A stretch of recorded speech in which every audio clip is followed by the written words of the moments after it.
Viva Mais Saúde!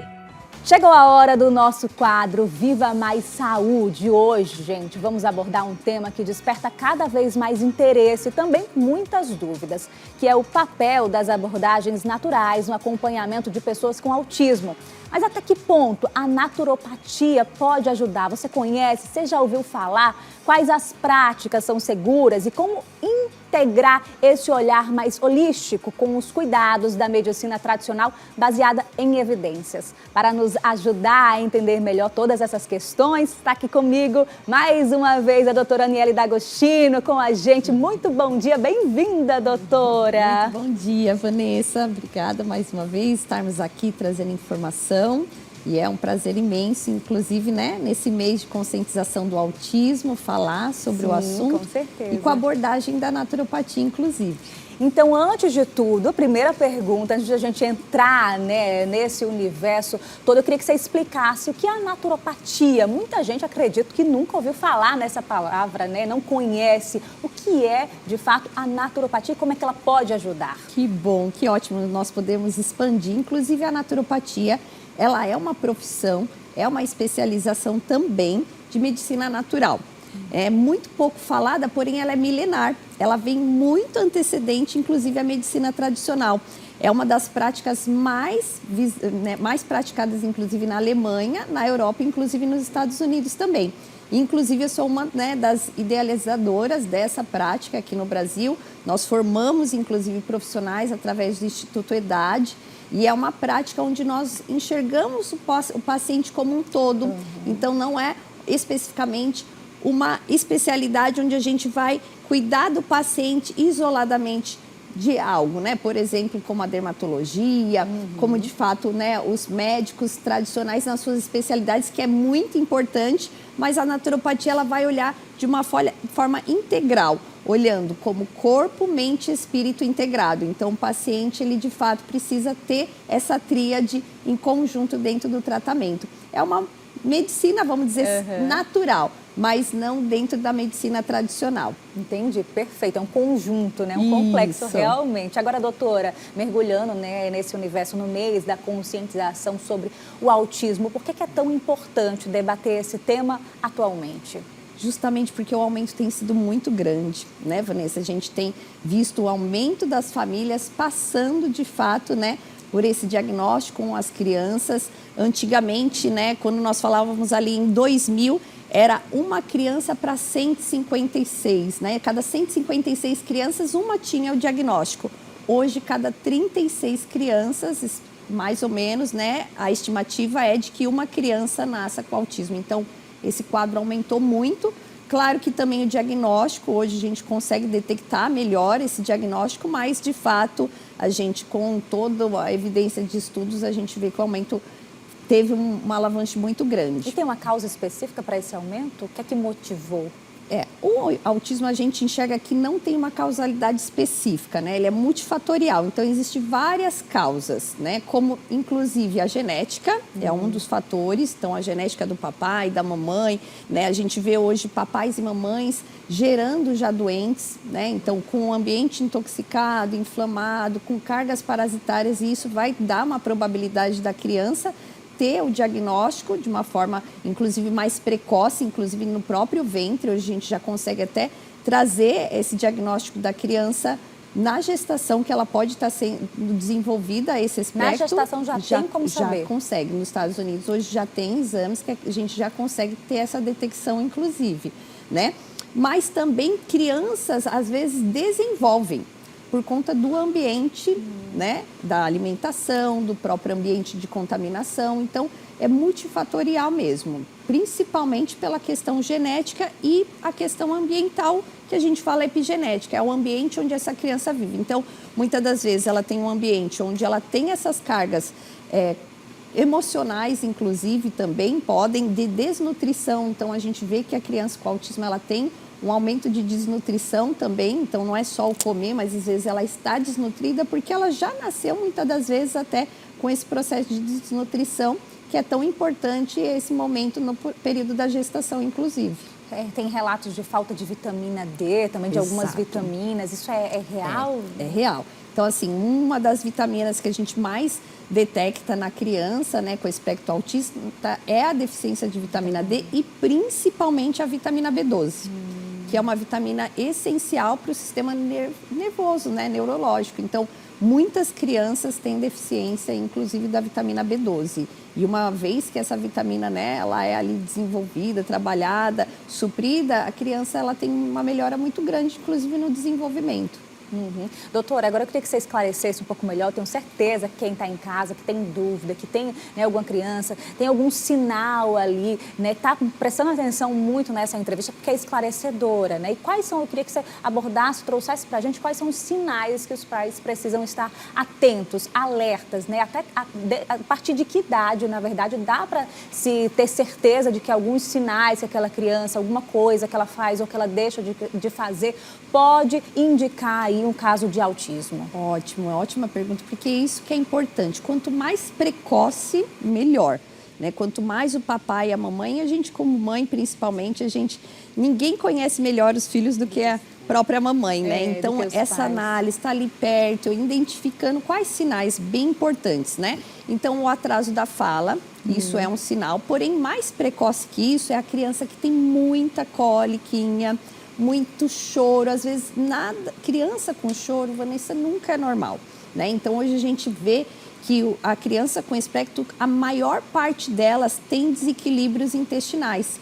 Então muitas das vezes ela tá ali chorando, né? Tendo ali desconfortos gastrointestinais, mesmo quando bebezinho, 4 meses, 6 meses, e a gente não tem essa identificação.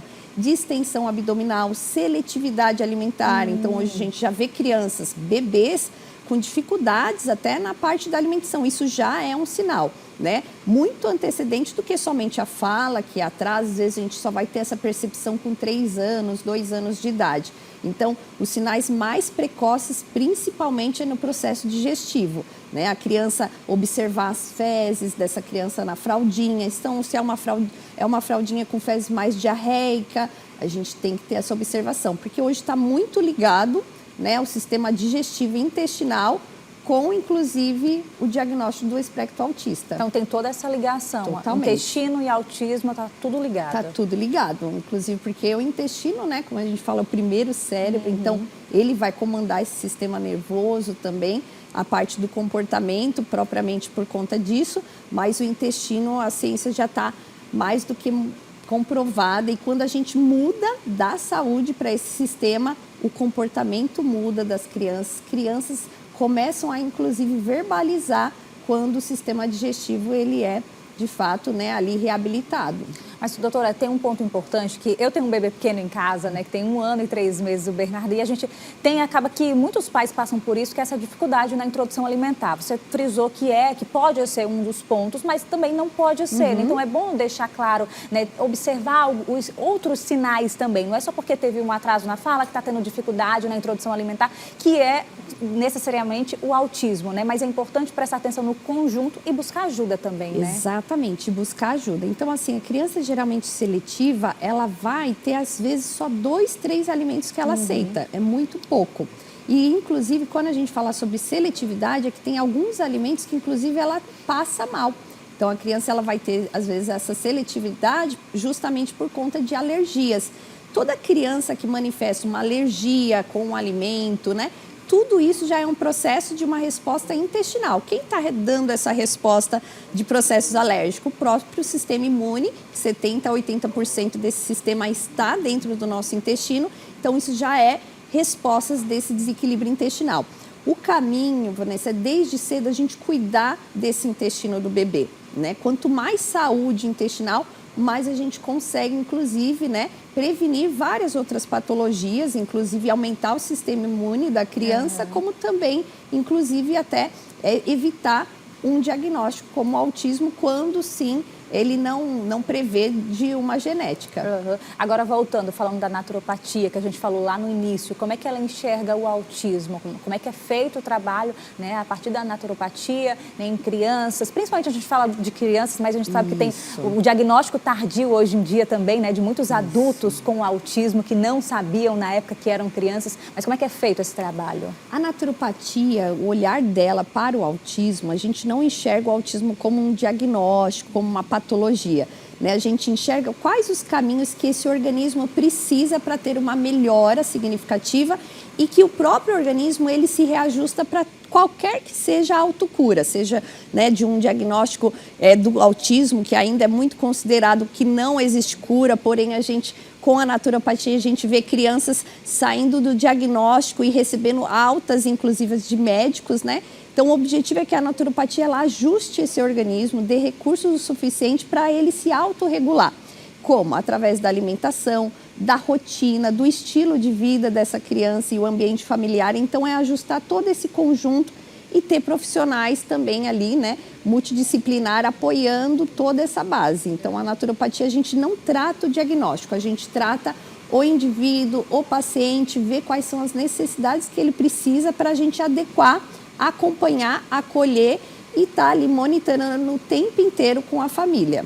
Perfeito. Doutora, eu tô sabendo que você trouxe um vídeo para a gente, né? O que se trata do trabalho que você realiza, inclusive em instituições com depoimentos reais, né? De pais, de mães que vivem diariamente, né? Com crianças, com pessoas com autismo. Fala um pouquinho sobre esse trabalho e sobre esse material que você trouxe para a gente. Perfeito. Como eu sou, né, uma entusiasta de estudos de intestino, então o autismo não fica fora disso, Vanessa. Eu fiz uma tese, né, sobre autismo, então uma pesquisa científica.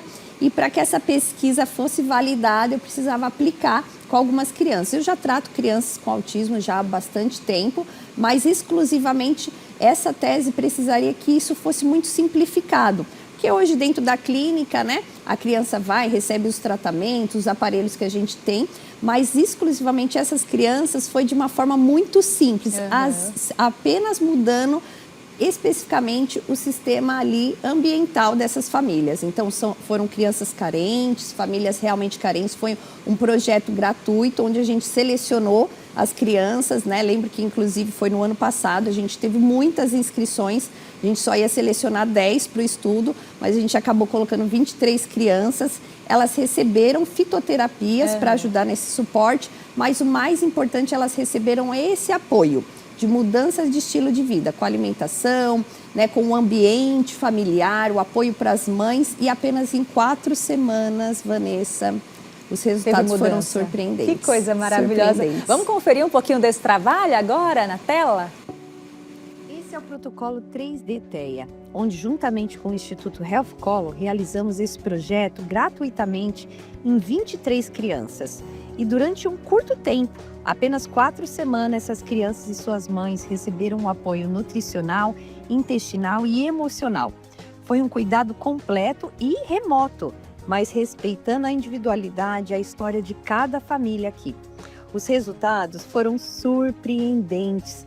A melhora na fala, a melhora no sono, no funcionamento do intestino, a melhora da seletividade alimentar, a melhora do afeto, a melhora no comportamento. Foram pequenos sinais que o corpo mostra que está respondendo quando ele é olhado, ouvido e respeitado nos seus mínimos detalhes e assim realizando as cabíveis estratégias do 3D: desintoxicar, desinflamar e desparasitar. A minha jornada com o autismo foi quando a minha filha foi diagnosticada com um transtorno de espectro autista. E o que eu quero dizer para vocês da minha história e passar para vocês uma mensagem, que o autismo não é inimigo e nem algo cruel.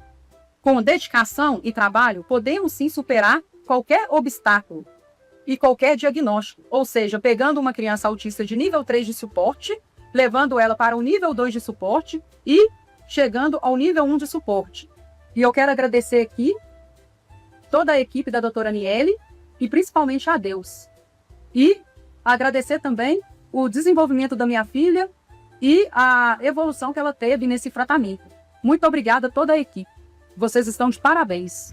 Minha história é uma história linda, né? Cheia de desafios. Eu tenho uma menina de 6 anos, a Sofia, e diagnosticada com autismo, né, aos 3 anos de idade. Então, nesse tempo, a gente só vem correndo contra o tempo, né, pra gente tentar ajudá-la. E eu encontrei a doutora Aniele e a gente fez um intensivo, um tratamento, assim, de intestino, vários aparelhos que trouxeram para Sofia uma nova vida.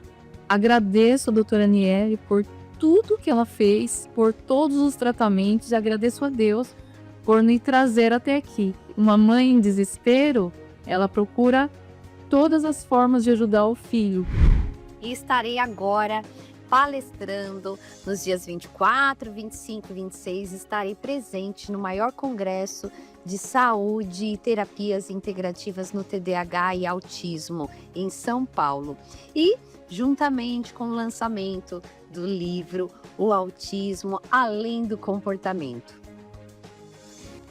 Gente, que trabalho maravilhoso, né? Que relatos emocionantes, de fato, né? De pais que buscam de todas as formas, né? A melhora, a qualidade de vida do filho, com certeza. E a gente viu aí no final que tem um congresso chegando, né? Inclusive, lá você vai fazer o lançamento desse livro, né? Exatamente, Vanessa, muito gratificante, né? Então, realmente, a missão desse livro é apoiar essas famílias, e ali tem realmente todo esse caminho para que os pais possam estar lendo, e é um apoio para profissionais também. Então, esse evento que nós vamos estar lá é o maior congresso hoje de saúde integrativa dentro do autismo e TDAH. Vai ser em São Paulo, dia 24, 25 e 26. Inclusive, vou gravar muita coisa para nós, para trazer para cá no programa. E lá vai ser o lançamento. E o livro é Autismo Além do Comportamento. Sim. Então, quais são essas disfunções que a gente precisa olhar, de fato, e já conseguir trazer, de fato, uma prevenção, né? Quando a gente diagnostica, consegue enxergar inicialmente, e as crianças, famílias que hoje, né, têm a criança especial, porque as crianças autistas são muito especiais, são crianças maravilhosas, precisam desse apoio, e através do conhecimento, e é o apoio que o livro traz, Com essa certeza. informação de conhecimento. Com certeza. Doutora Aniele, muito obrigada pela sua presença, pela sua participação, mais uma semana aqui com a gente, viu? Muito obrigada. Eu que agradeço, obrigada mesmo. Viva Mais Saúde!